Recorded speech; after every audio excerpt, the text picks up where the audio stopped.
been noodling a lot on. Would you introduce yourself, please? I'm Larry Voiles, Director with Arizona Game and Fish Department, and with the Association of Fish and Wildlife Agencies Executive Committee. One of the things we've noodled on a lot within the association.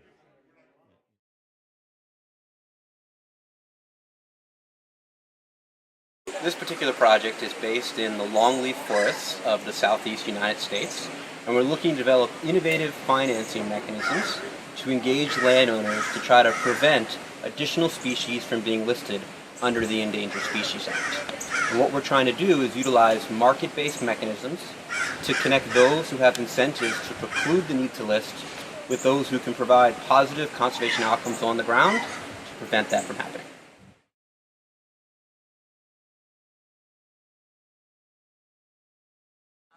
So over the past 30 years, we've seen how well market approaches can work to help conserve species and water and clean up air.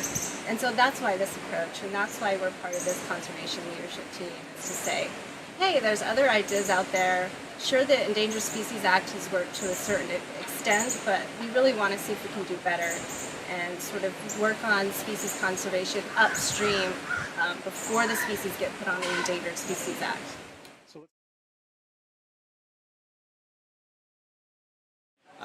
Thinking back to 2009, no one was talking about pre-listing conservation and mitigation activities.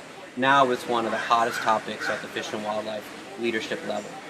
Really trying to understand how we can be proactive and avoid costly regulation from taking effect.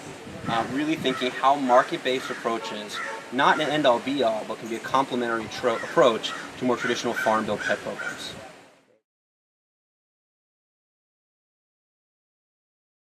There is this sense of sort of a lag right now, and so we're here to really reinvigorate the debate and say, hey, there's market solutions out there, maybe you're just not aware of them, and that's the great thing about this program is we can sort of cross-fertilize, I guess you could say, all of our ideas in the 12 for 12 program.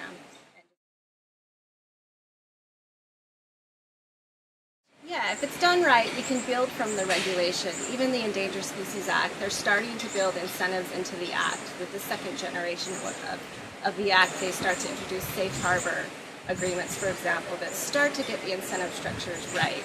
And so we can build from that regulation, even though it is a bit clunky.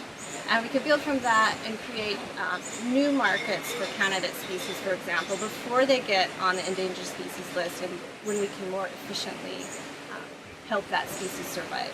Just say that I think there's room for both the carrot and the stick. There are definitely going to be occasions where regulation is necessary, but more and more we've got to look at how incentives play a role in us accomplishing our goals. The ESA, the Clean Water Act, has gotten us to a certain point in the maturity of the conservation movement. Increasingly, we need to understand how do we further engage private landowners, and incentives through market-based approaches is a key way to get there.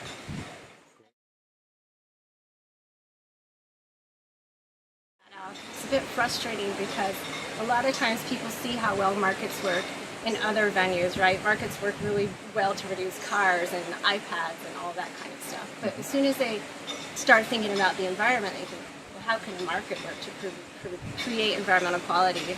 And we've seen from the evidence that they can work. A lot of people criticize that these aren't true markets, and that's a fair assessment. These are quasi-markets or market-based approaches, trying to harness the positive elements of traditional markets and applying them to the realities of the conservation space. It really is an iterative process. We're learning as we're doing. The important thing is to not let uncertainty prevent us from trying to move forward, but monitoring and provide adaptive management as we go, because the status quo is clearly not getting us where we need to be.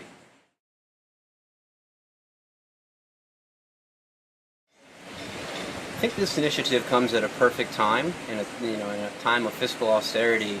It's a mechanism to bring together diverse interests, all focused on a common goal, which is a better environment.